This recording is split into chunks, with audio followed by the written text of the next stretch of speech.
হে দোস্ত, welcome to my first channel it's আলামিন blogs.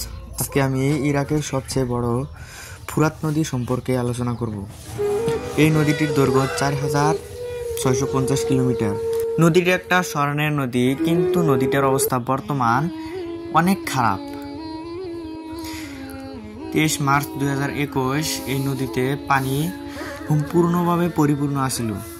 কিন্তু কি এমন হলো এই নদীতে যে নদীর পানি ফুরাত নদীর পানি, আর নদীতে কয়েক বছর পরে দেখা যাবেই না, শুকায় যাবে। সেই কারণে বিশ্বর মানুষ এই ফুরাত নদী সম্পর্কে আলোচনা করতেছে। 10 জানুয়ারি 2022 এক বছর পর দেখা গেল যে নদীর পানি অনেক শুকায় গেছে। নদীটার অবস্থা একেবারে মরুভূমির মতো হইতেছে। মরুভূমির মতো যদি নদীটা হয়ে যায়, পুরা পৃথিবী বিশ্ববাসী অস্থির তো হবেই। যদি এই নদীটা একদম শুকায় যায়, 4650 কিলোমিটার দৈর্ঘ্য নদীতে কত যে সোনা বাইর হব তার কোনো হিসাব নাই।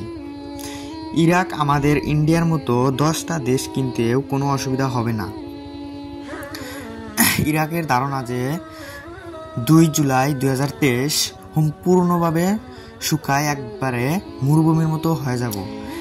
আর বেশি দেরি নাই, দেখতে দেখতে এই ফুরাত নদীটা শুকায় যাব একদম।